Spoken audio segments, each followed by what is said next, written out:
পবিত্র জুমার দিন শুক্রবার যে কোনো সময় একটি তাসবিহ পাঠ করলে আল্লাহ বলেন, আমি তোমার হয়ে গেলাম ও আমার বান্দা বান্দি, আজকে তুমি আমার কাছে শুক্রবারে যা চাইবা তাই পাইবা, যেই দোয়া করবা সেই দোয়া আমি আল্লাহ কবুল করব, তোমার মনের আশাকে পূরণ করব। আল্লাহু আকবার। নবীজি বলেছেন, এই তাসবিহটি পড়ে আল্লাহর কাছে চাও কি চাইবা, যা চাইবা তাই পাইবা, যেই দোয়া করবা সেই দোয়া কবুল হবে, মনের আশা পূরণ হবে। আল্লাহু আকবার। এই তাসবিহটি পড়ে যদি আপনি আল্লাহর কাছে রিজিক চাইতে পারেন, নবীজি বলেছেন আল্লাহ আপনাকে রিজিক দিবে, অভাব অনটন দূর করবে, চতুর্দিক থেকে রিজিক আসা আল্লাহ সহজ করে দিবে, আপনাকে আল্লাহ ধনী বানাবে।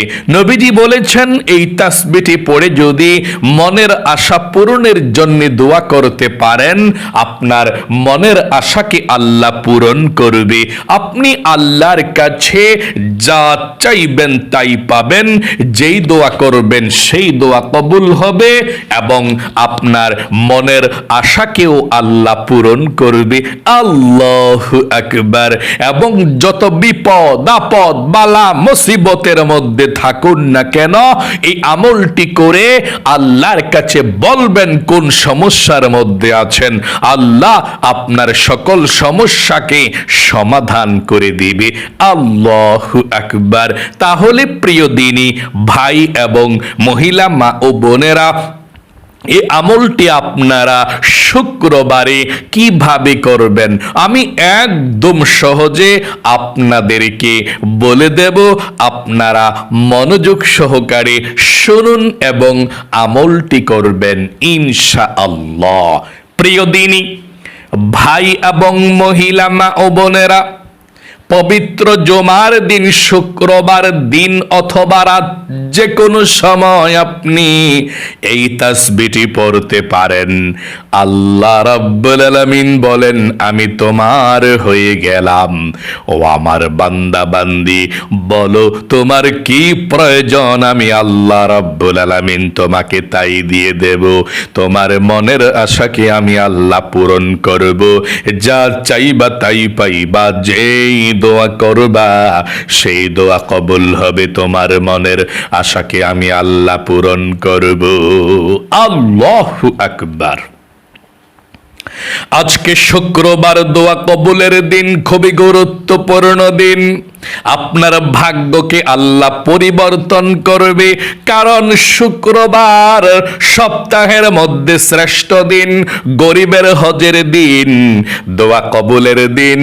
আল্লাহর নবীজি বলেছেন, শুক্রবার এমন দিন, যদি কোনো মুমিন মুসলমান শুক্রবারে দিনে অথবা রাতে মারা যায়, তার কবরের মধ্যে আযাব হয় না, তার কবরের মধ্যে এক ফোঁটাও ভয় লাগবে না। আল্লাহ রাব্বুল আলামিন শুক্রবারের খাতিরে ওই মুমিন মুসলমানদের কবরের মধ্যে নাজাতের ফয়সালা করে দেয়। আল্লাহু আকবার। শুক্রবারে এমন দিন, হযরতে আদম আলাইহিস সালামকে আল্লাহ রাব্বুল আলামিন সৃষ্টি করেছেন শুক্রবারে। আদম আলাইহিস সালামকে জান্নাতের মধ্যে প্রবেশ করিয়েছেন শুক্রবারে এবং জান্নাত থেকে গন্ধম ফল খাওয়ার অপরাধে বের করে দিয়েছিলেন শুক্রবারে। একদিন নয়, 2 দিন নয়, গন্ধম ফল খাওয়ার অপরাধে জান্নাত থেকে বের হয়ে 350 বছর পর্যন্ত কান্না করেছেন। 350 বছর পর্যন্ত একটি দোয়া পাঠ করেছিলেন। যেদিন আল্লাহ ক্ষমা করে দিয়েছিলেন, সেই দিনটাও ছিল শুক্রবার জুমার দিন। আল্লাহু আকবার। আদম আলাইহিস সালাম যেই দোয়াটি পড়ে আল্লাহর কাছে ক্ষমা চেয়েছিলেন, দোয়াটি একটি বার পড়ুন, প্রত্যেকটি অক্ষরের বিনিময়ে 10টি করে নেকি পাবেন এবং জীবনের গুনাহকে আল্লাহ আপনার ক্ষমা করে দিবে। এই দোয়াটি পড়েই আদম আলাইহিস সালাম আল্লাহর কাছে ক্ষমা চেয়েছিলেন। আমার সঙ্গে দোয়াটি পড়ুন এবং যদি দোয়াটি পারেন যখনই মুনাজাত করবেন তখনই মুনাজাতের মধ্যে দোয়াটি পড়বেন। সকল আলেম ওলামারা মুনাজাতের মধ্যে দোয়াটি পড়ে আপনিও পড়বেন যদি পারেন। একবার সহি শুদ্ধভাবে দোয়াটি পড়ুন। রব্বানা যালামনা আনফুসানা وَإِن لَّمْ تَغْفِرْ لَنَا وَتَرْحَمْنَا لَنَكُونَنَّ مِنَ الْخَاسِرِينَ। এভাবে আপনি দোয়াটি পাঠ করবেন মুনাজাতের মধ্যে যদি পারেন। তাহলে খুবই গুরুত্বপূর্ণ দিন, শুক্রবার দিন, ফজিলতপূর্ণ দিন। যে কোনো সময় আপনি আমলটি করতে পারেন। আমলটির কথা আমি এক্ষুনি আপনাদেরকে বলে দিচ্ছি, মনোযোগ সহকারে শুনবেন। আজকে শুক্রবার, জুমার দিন অথবা রাত যখনই আমলটি করবেন, সর্বপ্রথম ওযু করে পবিত্রতা অর্জন করে আপনি আমলটি করতে হবে। ওযু করে পবিত্র অর্জন করে প্রথমে আপনি ওযুর শুরুতে বিসমিল্লাহির রহমানির রহিম পড়বেন। কারণ বিসমিল্লাহ না পড়লে আপনার ওযুটা হবে না। যদি আপনি বিসমিল্লাহির রহমানির রহিম পড়ে ওযু করেন, যতক্ষণ ওযু করবেন আল্লাহ বৃষ্টির মতো রহমত নাজিল করবে এবং যতক্ষণ ওযু করবেন ততক্ষণ আপনার সওয়াব হবে। আল্লাহু আকবার। এবং আপনার ওযুর পানির সঙ্গে আপনার গুনাহগুলো ঝরে যাবে। তাহলে ওযুর শুরুতে আপনি পাঠ করবেন, আমার সঙ্গে পড়ুন, বিসমিল্লাহির রহমানির রহিম। এভাবে আপনি পাঠ করবেন। তারপরে ওযুটা ভালোভাবে করার পরে ওযুর শেষে একবার কালেমায়ে শাহাদাত পাঠ করবেন। ওযুর শেষে একবার কালেমায়ে শাহাদাত পাঠ করলে আল্লাহ রাব্বুল আলামিন 8 জান্নাতের দরজা আপনার জন্য খুলে দিবে। আপনি যে কোনো জান্নাতের যে কোনো দরজা দিয়ে প্রবেশ করতে পারবেন। আল্লাহু আকবার। তাহলে আপনি ওযু করার পরে একবার কালেমায়ে শাহাদাতরা কিভাবে পাঠ করবেন শুনুন, আমার সঙ্গে পড়ুন একটিবার। আশহাদু আল্লা ইলাহা ইল্লাল্লাহু ওয়াহদাহু লা শারীকা লাহু ওয়া আশহাদু আন্না মুহাম্মাদান আবদুহু রাসূলু। এভাবে আপনি কালিমায়ে শাহাদাতরা পাঠ করবেন। তারপরে আপনি পবিত্র একটি জায়গার মধ্যে বসে যাবেন আমলটি করার জন্য। পবিত্র সেই জায়গার মধ্যে বসে 1 নম্বরে সর্বপ্রথম আপনি 11 বার নবীজির প্রেম ভালোবাসা মনের মধ্যে নিয়ে দরুদ শরীফ পাঠ করবেন। 11 বার দরুদ শরীফ পাঠ করলে 7 আসমান ভেদ করে আপনার দোয়াটা আসমানের মধ্যে আল্লাহর কাছে আরশে আজিমের মধ্যে চলে যাবে। আপনার দোয়া কবুল হবে। প্রথমে দরুদ শরীফ পাঠ না করলে আপনার দোয়াটা আসমান এবং জমিনের মধ্যখানে ঝুলন্ত অবস্থায় থাকবে। এই জন্যে প্রথমে আপনি 11 বার দরুদ শরীফ পাঠ করবেন। আমার সঙ্গে পড়ুন এভাবে, সাল্লাল্লাহু সাল্লাল্লাহু আলাইহি ওয়াসাল্লাম, সাল্লাল্লাহু আলাইহি ওয়াসাল্লাম। 11 বার দুরূদ শরীফ পড়লে 110টা রহমত আপনার উপর আল্লাহ নাজিল করবে, 110টা নেকি আল্লাহ আপনার আমল নামার মধ্যে লিখে দিবে, এবং 110টা গুনাহকে আল্লাহ আপনার আমল নামা থেকে কেটে দিবে। এবং একজন ফেরেশতা আপনার দুরুদের হাদিয়াটা নিয়ে নবীজির রওজা পাকে চলে যাবে, নবীজি আপনার দুরুদের হাদিয়াটা পেয়ে খুশি হয়ে যাবে এবং আল্লাহর কাছে রহমতের দোয়া করে দিবে। আল্লাহু আকবার। তাহলে আপনি সর্বপ্রথম 1 নম্বরে 11 বার দুরূদ শরীফ পাঠ করবেন। আমার সঙ্গে পড়ুন, সাল্লাল্লাহু আলাইহি ওয়াসাল্লাম, সাল্লাল্লাহু আলাইহি ওয়াসাল্লাম। 2 নম্বরে জীবনের সমস্ত গুনাহগুলো ক্ষমা হওয়ার জন্য ইস্তিগফারের দোয়াটি 11 বার পাঠ করবেন। 2 নম্বরে 11 বার ইস্তিগফারের দোয়াটি পাঠ করলে আল্লাহ রাব্বুল আলামিন আপনাকে 5টি পুরস্কার দান করবে। 1 নম্বরে সাথে সাথে আপনার জীবনের যৌবনের গুনাহগুলো ক্ষমা করে দিবে। 2 নম্বরে আপনার অভাব অনটনগুলো আল্লাহ দূর করে দিবে, আল্লাহ আপনাকে ধনী বানাবে। 3 নম্বরে আল্লাহ আপনাকে নেক সন্তান দান করবে, সন্তান না থাকলে, সন্তান থাকলে তাদেরকে ভালো বানাবে। 4 নম্বরে আপনাকে আল্লাহ জান্নাতে প্রবেশ করাবে। 5 নম্বরে আল্লাহ আপনাকে জান্নাতের নহর থেকে শরবত পান করাবে। তাহলে আপনি ইস্তিগফারের দোয়াটি 2 নম্বরে 11 বার পাঠ করবেন। এভাবে পড়ুন, আস্তাগফিরুল্লাহ ওয়া আতুবু ইলাইহি, আস্তাগফিরুল্লাহ